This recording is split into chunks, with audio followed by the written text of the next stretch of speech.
Hey, how's it going, guys? This is your boy Haze, and today we're going to be doing an 8.2 Frosty K PvP guide teaching you guys how to unload the god tier death chill. Chill streak, obviously, but I call it death chill just because for some reason I can't actually put two and two together there. I don't know why. But anyways, guys, let's go ahead and jump into this video and talk about how you can just blow people up with chill streak. It's who we are, it's what we do, we've come so far. And now we pay the price, so don't even cry. The world is breaking down, and I cannot leave the ground. Kicking this off with some PvP talents, we're going to be starting off with the level 56 category. You can either take Inexorable Assault for more burst or Icy Talents for overall consistency. It doesn't really matter which one of these you actually take. Both of them are pretty effective in just about any situation. Now, when it comes to BGs and like bursting harder on somebody, like trying to burst through them when there's not a healer around, Inexorable Assault is going to be the better way to go. But in terms of, I'd say, arena-wise, trying to deal damage over time, and if you're not trying to proc as much DPS in a small amount of area, even though Inexorable Assault is kind of good at that at the opener burst, if you're going for, like, longevity or later burst, Icy Talons is definitely going to be the way to go, because Inexorable Assault unstacks on procs. So as for the level 57 talents, we're going to be using a Runic Attune for this build because we are going to need quite a bit of extra runic power, and Murderous Efficiency is a fairly good talent, but it's not as good as Runic Attune, and also it is good when paired with Frost Scythe. But in this case, if you can avoid using Frost Scythe as much as possible with this build, you definitely should do that. But if you don't have enough crit to actually guarantee you're going to get to the next cooldown, you could actually use Frost Scythe for extra crit chance based on multiple targets to actually achieve this quite a bit easier than you would just using Obliterate, because with Obliterate you're hitting with your main hand, your offhand. It's essentially two targets in comparison to Frost Scythe, and one of those crits is going to reduce the cooldown of your pillar. Now Frost Scythe, on the other hand, if you have 4 targets, you're going to have twice as much chance to actually proc a crit to get the cooldown reduction of Ice Cap to achieve this. So if you want to just mess around with this and actually see what it's capable of, and you don't have the crit but you do have a high amount of mastery / versatility, you would be able to do that with Frost Scythe just to take a look at it, and it's actually pretty funny to do. But we're going to be using Frozen Pulse just for overall consistency, as you're going to be really rune starved using this build. You're going to attempt to be rune starved the majority of the time when aiming for your secondary burst, because your secondary burst is really going to be where the bread and butter from this big chill streak spec is really going to be. As for the level 75 talents, you're going to be using Wraith Walk or Death Pact in PvP, considering whether or not you're going to be fighting DPS versus DPS or DPS versus healer, and you actually need the mobility to like LOS behind pillars. You're going to go with Wraith Walk. As for the level 90 talents, we're going to be using Gathering Storms, because again, we want to be completely rune starved. That's why we're using Frozen Pulse, and we're not going to have many runes. We're going to try to be getting as many crits with Obliterate as possible to try to maximize the amount of cooldown reduction we get on Ice Cap for single target DPS. So that's why we don't venture over towards Glacial Advance and Frostworm's Fury, and Gathering Storms also adds a lot of consistency pressure to your DPS instead of just adding burst, which these two, I mean, your DPS would probably actually hurt quite a bit trying to use either of those in PvP at the moment in comparison to Gathering Storms.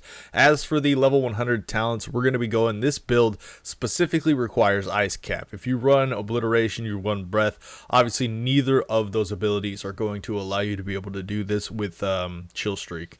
So getting over to gear, we have to talk about some Azurite pieces. Now with this Azurite, the only requirement you're going to need to actually achieve this comes in the form of Icy Citadel.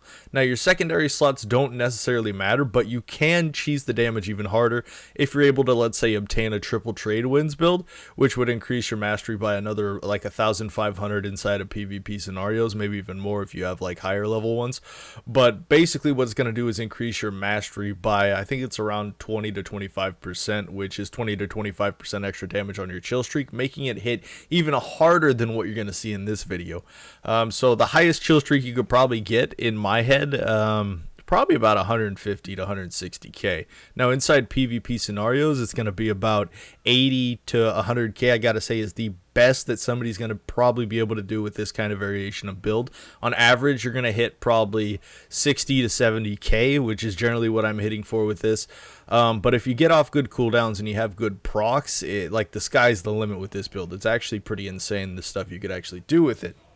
So, Icy Citadel is a guaranteed need for this build. Something else that's kind of guaranteed is you are going to need some kind of burst trinket, because a burst trinket is kind of key for proccing up a large amount of damage. And when it comes to Chill Streak, it works the same as Cold Heart and the same as Frostworm's Fury, where it scales off of strength heavily. So you can imagine the large amount of strength proc during that burst when Chill Streak first comes out is going to increase your DPS by quite a bit. Now, the other thing you don't want to do is do not bind your burst trinket to, let's say, Pillar of Frost, and the reason being is if you do that, you're going to throw up your pillar and your trinket first, which is not what you want to do. You need to wait till your secondary burst to use your trinket, and of course Blood of the Enemy at the same time to maximize your crit damage, because Blood of the Enemy is also going to be fairly important in terms of achieving this. Now we'll go ahead and look at our neck abilities here. Now the reason why I'm using Blood of the Enemy on my major slot is obviously it's going to increase the critical strike chance by 25%, which is absolutely amazing. And for 5 seconds it's going to increase the critical strike damage by another 25%, which 25% is an absolute insane amount of crit. But for the majority of classes, a 5-second window isn't going to do much. Luckily for us, Chill Streak's only going to last 5 seconds max, so you're really going to get a lot of burst out of this talent using Blood of the Enemy. Now, when it comes to minor traits, there are a couple things you could change out. You can use Memory of Lucid Dreams. You could use quite a few things to also achieve this. I personally like using Essence of the Focusing Iris, just because it really does guarantee the fact that you are going to make it to the next crit, which does bring us to the second thing that we need to talk about, is off stats when it comes to this large Chill Streak build.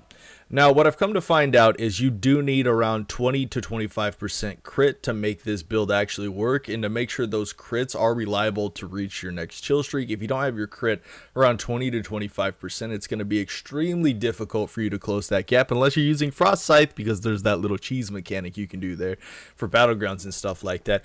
But in terms of, let's say, haste, we're going to need around 10% haste. And the reason being is we need a flush rotation. We need a quick rotation. As a matter of fact, the reason why we have only 10% is once we get our stacks of Essence of the Focusing Iris, it's going to put us at 15%.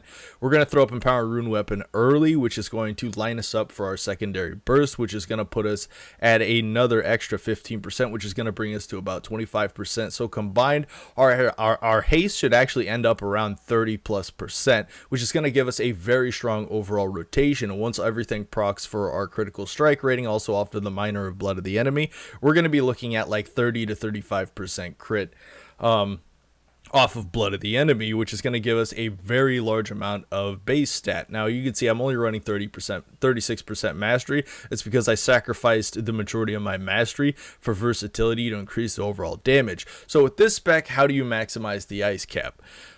Pretty much you need to have the rotation off your first burst. You need to make Pillar catch the tail end again of Icy Citadel, which is going to be the hardest part. So you need just off stats to actually be able to do that on a regular basis, to actually grant yourself this very, very large Chill Streak, which is really probably about the hardest thing to do. Now, it becomes easier and easier the more crit you have. But once you overload too much on crit, you really start to gimp your Frost Decay in terms of overall PvP mechanics, especially when it comes to damage reduction if you're not running versatility. So let's go ahead and start talking about some of the rotation with this spec.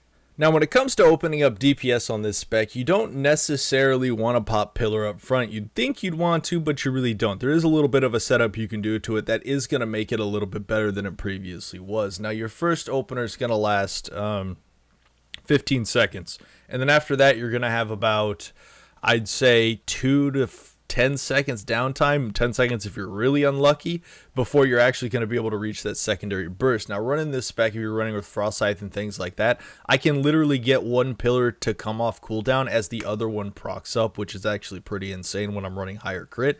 But with this build, you're really trying to get that timer correctly while you're still maximizing the full potential of Chill Streak without going over that crit or going over that haste and losing a lot of the mastery and versatility. So what we're going to do with this spec while we're opening up on this DPS is we will open up kind of normally. We're going to open up with Remorseless Winter, we're going to DPS with the Howling Blast until we can get our dots on the target, and at that point is when we're going to start unloading on the target, hopefully achieving some kind of obliterate, because we are going to need the runic power gain from, let's say, multi-dotting anything in the vicinity, which is going to help quite a bit. And of course we want a obliteration crit, hopefully, because the crit's going to just guarantee a cooldown reduction right in the beginning, which gives us a little bit of a head start. Alright, so we're going to open up on this target. I'm going to pre-pop Remorseless Winter. I'm going to double lay on Obliterate and hopefully get a Howling Blast proc. If we don't, you could actually use one while running at the target, which does function fairly well. But I'm going to go ahead and throw up Remorseless Winter. I'm going to hit an Obliterate on the target. We got one proc. That's what we need to do at this point. I'm going to pop in Power. I'm going to hit Pillar. We didn't get a crit, but that's okay. We're just going to start unloading big Obliterates, big Frost Strikes. Anytime Obliterate comes out, smack that thing. Anytime Frost Strike comes up, smack that thing as fast as possible. Just keep smacking the living crap out of it. We need the cooldown reduction. We're at 14 seconds. We're at 10 seconds. Throwing out Remorseless Winter again for extra damage. And right here's where it gets big. Pillar, throw up your big damage, and then Chill Streak. Here comes the Chill Streaks. 110k, baby. You see that thing come off? 98k. Come on, show me them procs. Now right there, we didn't have amazing procs to do the 130ks, as you will see in some of the clips on the video. We hit 110k, which is fairly monstrous to put on anybody, but that is the way to achieve it. That is the way to achieve this godly strong Chill Streak ability inside of PvP while still maximizing a lot of the pressure to just absolutely blow people up. And I'll go ahead and insert some clips right here where you can see me testing it out on my gladiator buddy Jawa the Pawn. He's going to be playing Unholy in the clip, and he's going to get killed pretty fast. And I'll go up and put a couple other clips up on the screen so you guys can see exactly how powerful this spec can be. Now you're probably wondering, how often can you do that? It's essentially going to be anytime Blood of the Enemy comes up, since it synergizes really well with Vial of Animated Blood. And then of course you got to have Chill Streak up and Pillar of Frost. Now you can rotate a Pillar of Frost Chill Streak in between there without the major damage, but it is only going to give you like a 30, maybe 40k crits if you're lucky, which if you're actually doing this correctly, you can get so much higher when it comes to that Chill Streak damage. Now the hard part about this spec is there is kind of a small window in the place that you're going to actually be able to do this, which is going to make it harder inside of, let's say, like rated PvP content and battlegrounds and things like that. But once you're actually capable of doing this, you got a high enough amount of haste, you got a high enough amount of crit, you're going to be able to do it no problem. Now another way I'm actually reaching a very high amount of haste is also with Razan's Gleaming Eye with the socket. Obviously it's more like a 415 trinket. I wish I had a better one, honestly. It'd be pretty nice. But 808 haste is one of the secrets to actually achieving the higher crit and catching the tail end, because haste is kind of a need for this build. As you remember from the PTR and me talking about how to achieve this on the PTR, when I was laying out a giant burst with Chains of Ice and Dragon, when Dragon was hitting like 350k plus, I had to have a lot of haste, and I was relying on a lot of haste and very little crit because we had Unbound Force at the time, but we do not have Unbound Force, so we actually have to have a bit of crit to actually achieve this. So this one was kind of a doozy, guys. Well, I hope you enjoyed this video. I wanted to kind of teach you guys how to achieve this giant Chill Streak and just deal massive damage and blow people up, so you can be viable inside of 2v2s, viable inside 3s, realistically whatever you want to do. You can use this in RBGs and it would just absolutely decimate targets. And also if you're only using it on, let's say, 2 targets compared to cleaving on 4 targets or something along those lines, it's going to deal a lot more damage. And also when using Frost Scythe in giant AoE situations, since Frost Scythe applies Razor Eyes to all the targets, Chill Streak will actually hit all the targets a lot harder instead of just hitting the first target extremely hard. But also, since you saw that we have such a high amount of crit, especially when we use Blood of the Enemy, and of course everything procs up, we literally have like almost 50 to 60% crit, which is almost guaranteeing that half of our attacks with Chill Streak are going to crit. You are going to see big Chill Streaks, big crit Chill Streaks with at least half your attacks. Well, again, I hope you guys enjoyed this little guide video on how to achieve some giant Chill Streak damage. I'm actually kind of excited to see how people play this out. And let me know in the comments down below if you guys are trying this out. Let me know if you're hitting some big damage. You're kind of confused about getting that damage. You're only hitting, you know, 80Ks, you're only hitting 60Ks. Let me know exactly what you guys got going on with it once you test it out. So again, leave a like if you enjoyed, and until next time, this was your boy Hazzed.